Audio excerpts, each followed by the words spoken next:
শবে কদরের উপলক্ষে আমরা কয়টি আমল করব। তো শবে কদরের উপলক্ষে কোরআন হাদিসের আলোকে আমাদের এই রাত্রিতে বিশেষ দুইটি আমল আছে। তো নম্বর 1, নবী করিম সাল্লাল্লাহু আলাইহি ওয়াসাল্লাম বলেন, মান কামা লাইলাতুল কদরি ঈমানান ওয়া ইহতিসাবান গুফিরা লাহু মা তাকদ্দামা মিন যামবিহি।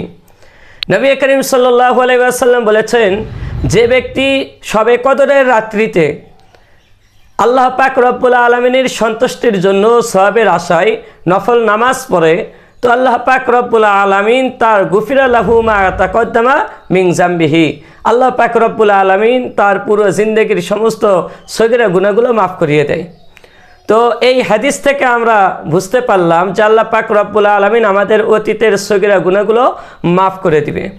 আর এই রাত্রিতে কিছু নফল ইবাদত, তো নফল নামাজ এগুলো তো পড়বই, আরও কিছু নফল ইবাদত আমরা করতে পারি, যেমন কোরআন শরীফ তেলাওয়াত করা, জিকির আজকার করা।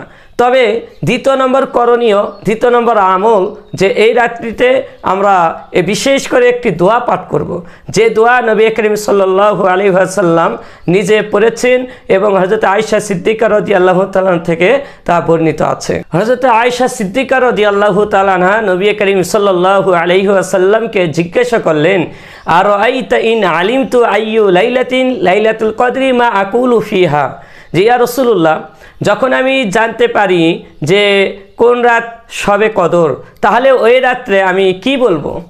তো নবী করিম সাল্লাল্লাহু আলাইহি ওয়াসাল্লাম বলেন, কুলি আল্লাহুম্মা ইন্নাকা আফুবুন তুহিব্বুল আফওয়া ফাআফু আন্নি।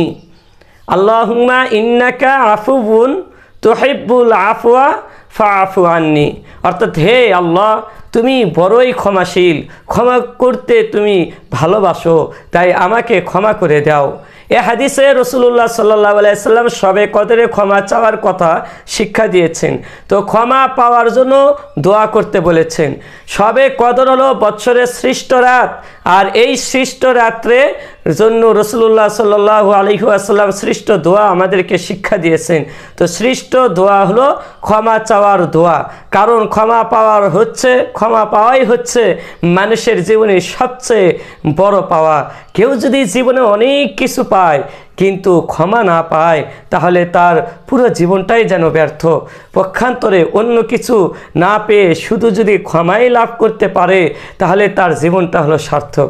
তাই আল্লাহ পাক রব্বুল আলামিনের কাছে এই বিশেষ মর্যাদা রাত্রিতে আমরা ক্ষমা চেয়ে আল্লাহর কাছে দোয়া করব এবং বেশি বেশি তওবা ইস্তেগফার পাঠ করব।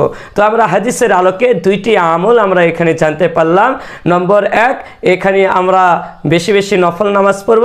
নম্বর 2, আমরা শবে কদরের এই রাত্রিতে আল্লাহুম্মা ইন্নাকা আফুবুন তুহিব্বুল আফওয়া ফাআফু আন্নি, এই দোয়াটা আমরা বেশি বেশি পাঠ করব। অর্থের দিকে লক্ষ্য করে পাঠ করলে আরও মজা লাগবে।